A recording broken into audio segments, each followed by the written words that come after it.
Assalamualaikum warahmatullahi wabarakatuh. Sebelumnya perkenalkan, nama saya Mar'atus Solihah. Di sini saya akan menerangkan tentang materi merancang analisis kebutuhan. Yang pertama di sini ada analisis kebutuhan. Secara umum, analisis kebutuhan merupakan proses menemukan, memperbaiki, memodelkan, dan menspesifikasikan. Sedangkan dalam konteks pengembangan kurikulum, John Wicknell 1985 mendefinisikan need assessment sebagai proses menentukan prioritas kebutuhan pendidikan. Sejalan dengan pendapat Wicknell, Salis dan Gaslow 1990 menjelaskan need assessment merupakan proses mengumpulkan informasi mengenai kesenjangan dan menentukan prioritas dari kesenjangan untuk dipecahkan. Dapat diambil kesimpulan dari pernyataan di atas. Yang pertama, need assessment merupakan suatu proses yang artinya ada rangkaian kegiatan dalam pelaksanaan need assessment.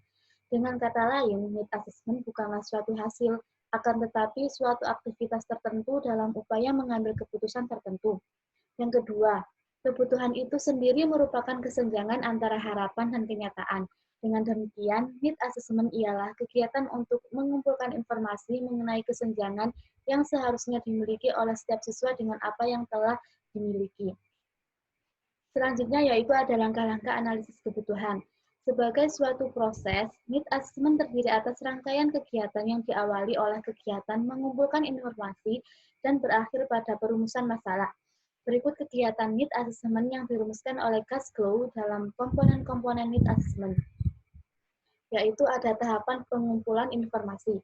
Dalam merancang pembelajaran, pertama kali seorang desainer perlu memahami terlebih dahulu informasi mengenai siapa yang dapat mengerjakan apa, siapa yang akan belajar, kendala-kendala apa saja yang dihadapi, dan bagaimana pengaruh keadaan tertentu terhadap karakteristik siswa.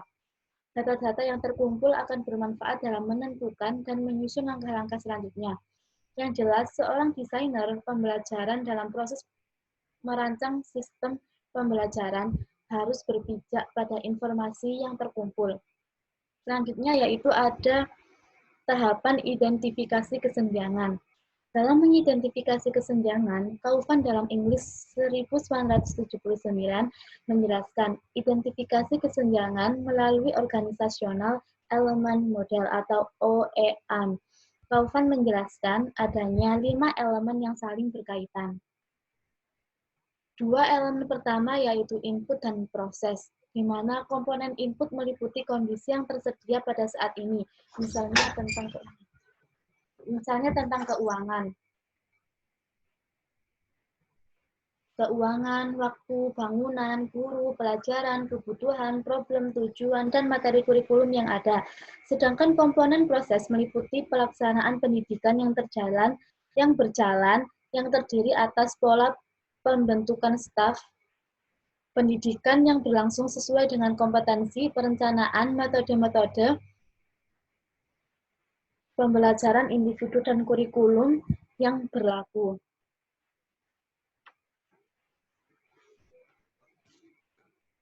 Sedangkan elemen terakhir meliputi produk, output, dan outcome merupakan hasil akhir dari suatu proses.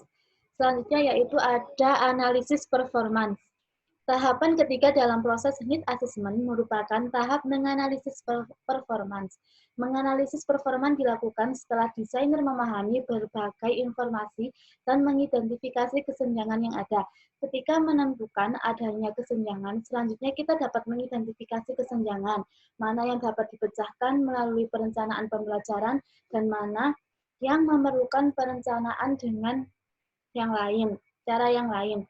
Untuk memenuhi semua itu, kita perlu memahami faktor penyebab terjadinya kesenjangan dan pemahaman tersebut dapat dilakukan pada saat need assessment berlangsung. Yang kedua yaitu ada mengidentifikasi kendala beserta sumbernya.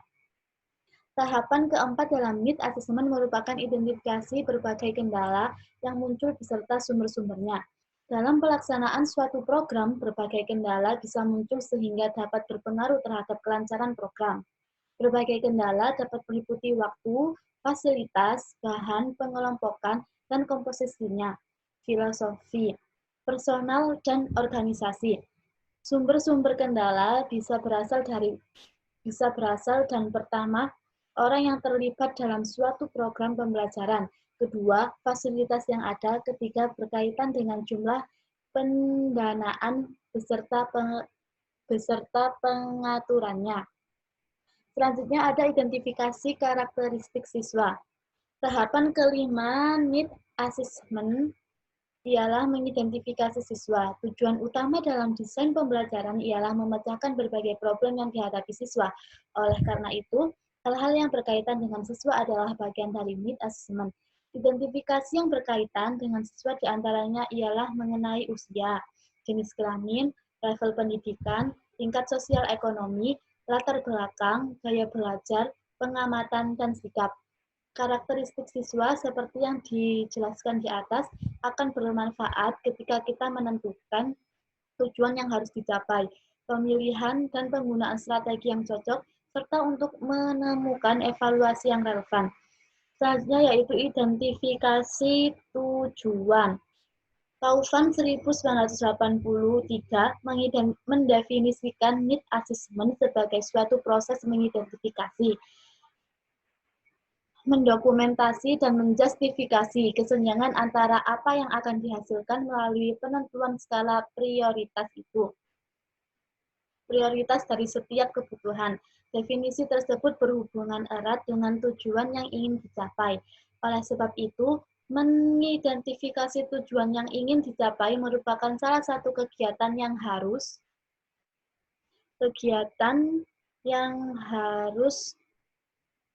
dilaksanakan dalam need assessment. Tidak semua kebutuhan menjadi tujuan dalam desain instruksional. Seorang desainer perlu menetapkan kebutuhan-kebutuhan apa yang dianggap mendesak untuk dipecahkan sesuai dengan kondisi. Selanjutnya yaitu ada menentukan permasalahan. Tahapan akhir dalam proses analisis masalah ialah menuliskan pernyataan masalah sebagai pedoman dalam proses desain instruksional. Penulisan masalah pada dasarnya merupakan rangkuman atau saripati dari permasalahan yang ditemukan. Pernyataan masalah harus ditulis secara singkat dan padat yang biasanya tidak lebih dari 1-2 paragraf. Selanjutnya yaitu ada sumber analisis kebutuhan. Secara umum terdapat dua jenis analisis kebutuhan, yaitu analisis kebutuhan akademis dan non-akademis. Dalam analisis kebutuhan akademis, ialah kompetensi yang harus dimiliki oleh siswa sesuai dengan kurikulum yang berlaku, yaitu KTSP. Kompetensi yang harus dicapai oleh KTSP tercermin dari standar isi dan standar kompetensi lulus. Sebagai standar kemampuan minimal yang harus dicapai. Sedangkan pada kenyataan yang dibutuhkan siswa bukan saja kebutuhan akademis, yakni kebutuhan untuk menguasai konsep dan prinsip seperti yang disajikan dalam berbagai mata pelajaran atau bidang studi. Akan tetapi juga kebutuhan non-akademis, yakni berbagai kebutuhan yang berkenaan dengan potensi, minat, dan bakat setiap siswa sesuai dengan tuntunan masyarakat. Dalam konteks inilah perlu dilaksanakan studi kebutuhan non-akademis. Selanjutnya yaitu ada pengembangan kompetensi.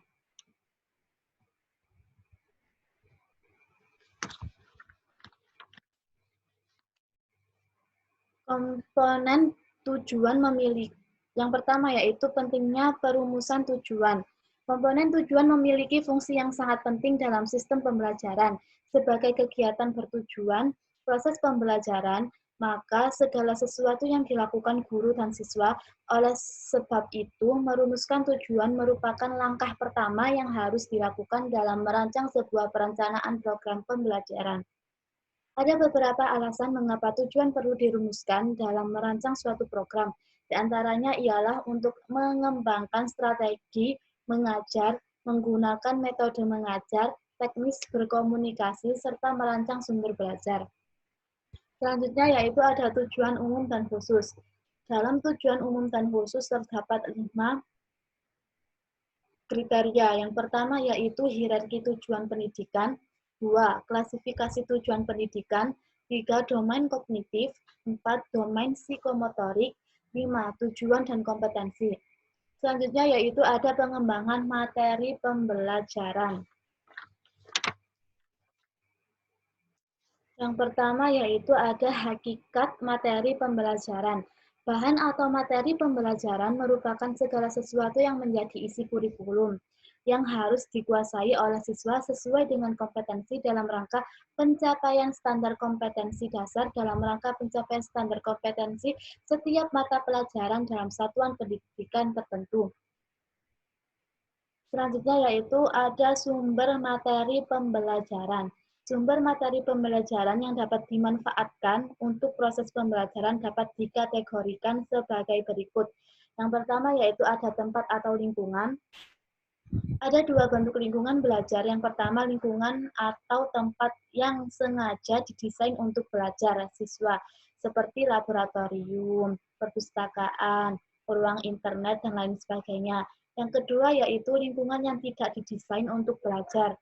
Akan tetapi keberadaannya dapat dimanfaatkan, misalnya halaman sekolah, taman sekolah, kantin, dan lain sebagainya.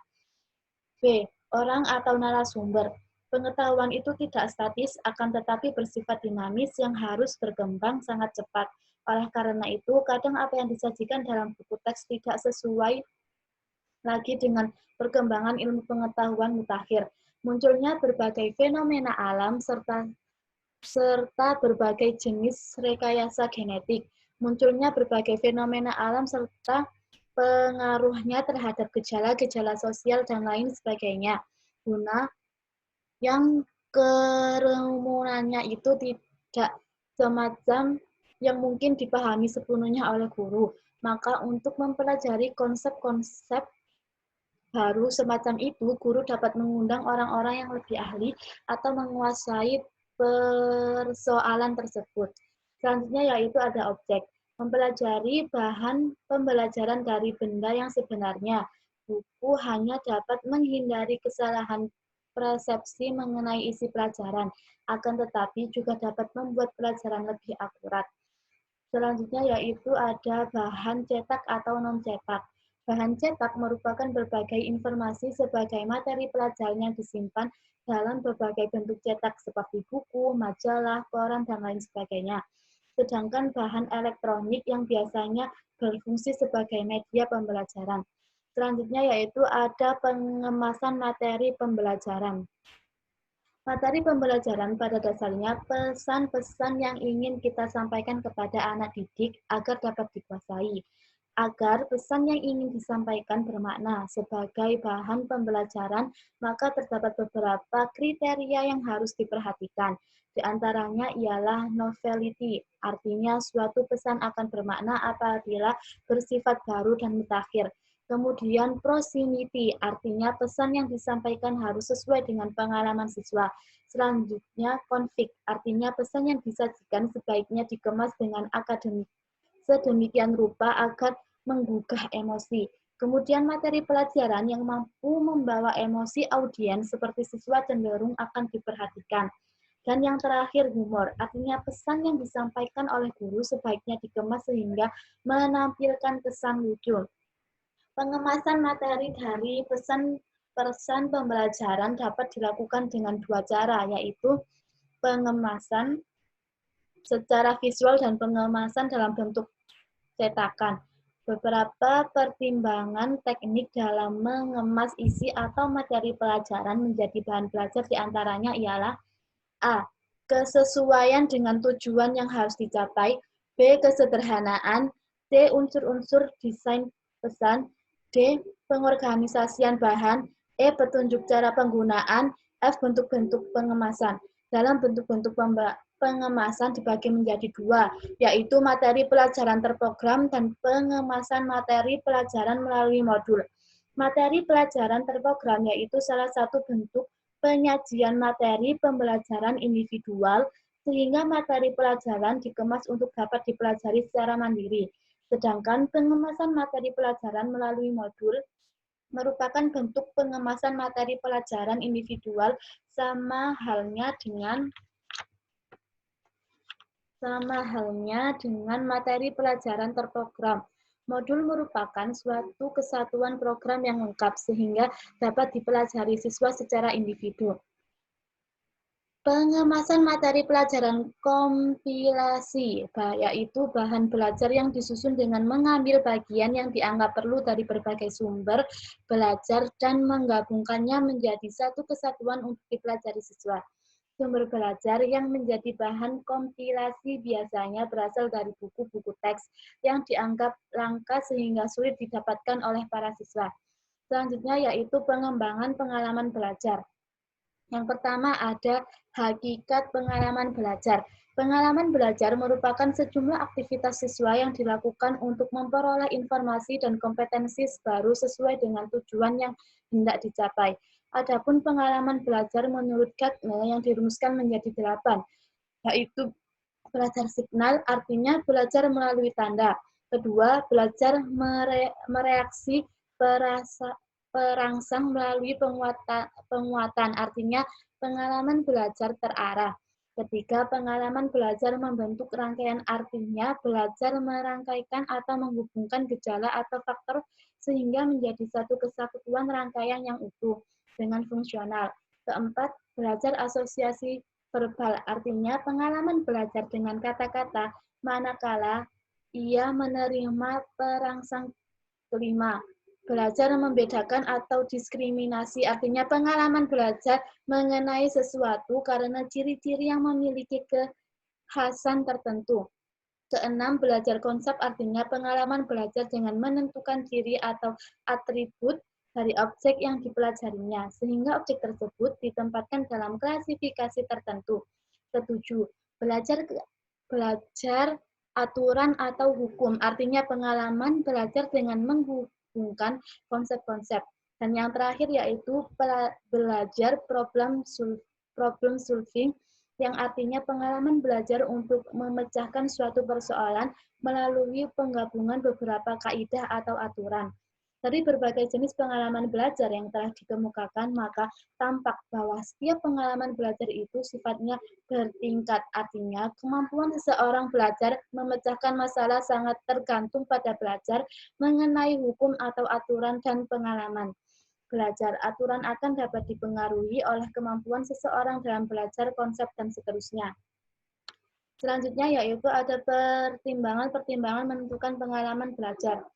Terdapat beberapa pertimbangan yang harus diperhatikan dalam merancang dan mengembangkan pengalaman belajar siswa. Di antaranya, A. Sesuai dengan tujuan atau kompetensi yang akan dicapai. B. Sesuai dengan tujuan atau jenis bahan materi pelajaran. C. Ketersediaan sumber belajar. D. Pengalaman belajar harus sesuai dengan karakteristik. Di samping beberapa pertimbangan di atas, ada beberapa prinsip yang harus diperhatikan dalam mengembangkan pengalaman belajar. Prinsip-prinsip tersebut ialah sebagai berikut. A. Berorientasi pada tujuan. B. Aktivitas. C. Individualitas. D. Integritas. Adapun sejumlah prinsip khusus dalam merancang pengalaman belajar yakni sebagai berikut. A. Interaktif. B. Inspiratif. C. Menyenangkan. D. Menantang. E. Motivasi. Selanjutnya yaitu tahapan pengembangan belajar. Proses memberikan pengalaman belajar pada siswa secara umum terdiri atas 3 tahap. Pertama, tahap preinstruksional, artinya tahapan yang ditempuh guru pada saat ia memulai proses belajar mengajar. Tujuan tahapan ini ialah untuk mengungkapkan kembali tanggapan siswa terhadap bahan yang telah diterimanya. Kedua, tahapan instruksional, artinya tahap pengajian atau tahapan inti. Tahapan ini sangat tergantung pada strategi pembelajaran yang akan diciptakan. Yang terakhir ialah tahapan evaluasi dan tindak lanjut tujuan tahapan ini untuk mengetahui dari tingkat keberhasilan dari tahapan kedua. Ketiga tahapan tersebut merupakan suatu rangkaian kegiatan terpadu, tidak terpisahkan satu sama lain. Selanjutnya yaitu guru dalam pengembangan pengalaman belajar. Dalam pengembangan pengalaman belajar, guru tidak berperan sebagai satunya sumber belajar yang bertugas menuangkan materi pelajaran kepada siswa. Akan tetapi yang lebih penting ialah bagaimana memfasilitasi agar siswa belajar.